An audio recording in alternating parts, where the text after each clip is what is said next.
की गठमक छलो की हाल तोरा ऐसे मतलब छे तब न पूछलिए रे छोरा। अरे मुंह संभर के बात भौजी लगतो चल हाथ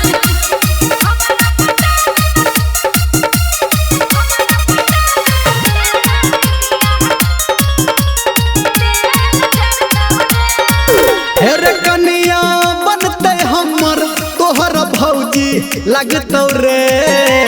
कनिया बनते हमर तोहर भौजी लगतो रे। हमारा पटावे में तेरा डिबिया तेल जरतो रे। अच्छा हेरे हमारा पटावे में तेरा डिबिया तेल जरतो रे। हेरे कनिया बनते हमर तोहर भौजी लगतो रे। कनिया बनते हमर तोहर भौजी लगतो रे। हमारा पटावे में तेरा डिबिया तेल जरतो रे। हमारा पटावे में तेरा डिबिया तेल जरतो रे।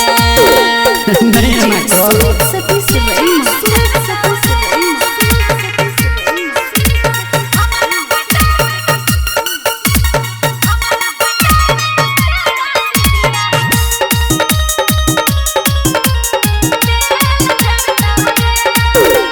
लड़की देखलो हजारो दिल तोहरे पे लही गे।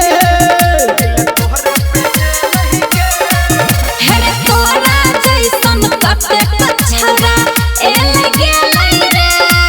हेरे हमारा दिस तोबो छौरी घुर के देखतो रे। हमारा दिस छौरी तोहबो पलट के देखतो रे। हेरे हमारा पटावे में तेरा डिबिया तेल जरतो रे। किया गे हेरे हमारा पटावे में तेरा डिबिया तेल जरतो रे। प्रयास तो करबो जो जो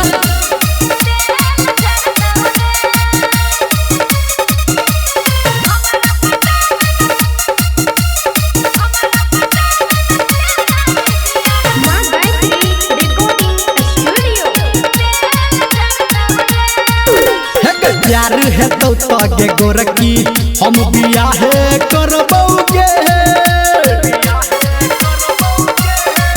हेरे ऐसे जे आगा तू बजबे तो हम झाड़ू से झड़बौगे। हेरे कहो धर्मेंद्र छौरी सटबे करतो रे। कहो राइटर के सब छौरी सटबे करतो रे। हेरे हमारा पटावे में तेरा डिबिया तेल जरतो रे। अच्छा हेरे हमारा पटावे में तेरा डिबिया तेल जरतो रे। हेरे कनिया बनते हमर तोहर भौजी लगतो रे। कनिया बनते हमर तोहर भौजी लगतो रे। हेरे हमारा पटावे में तेरा डिबिया तेल जरतो रे। अब पटा लियो तो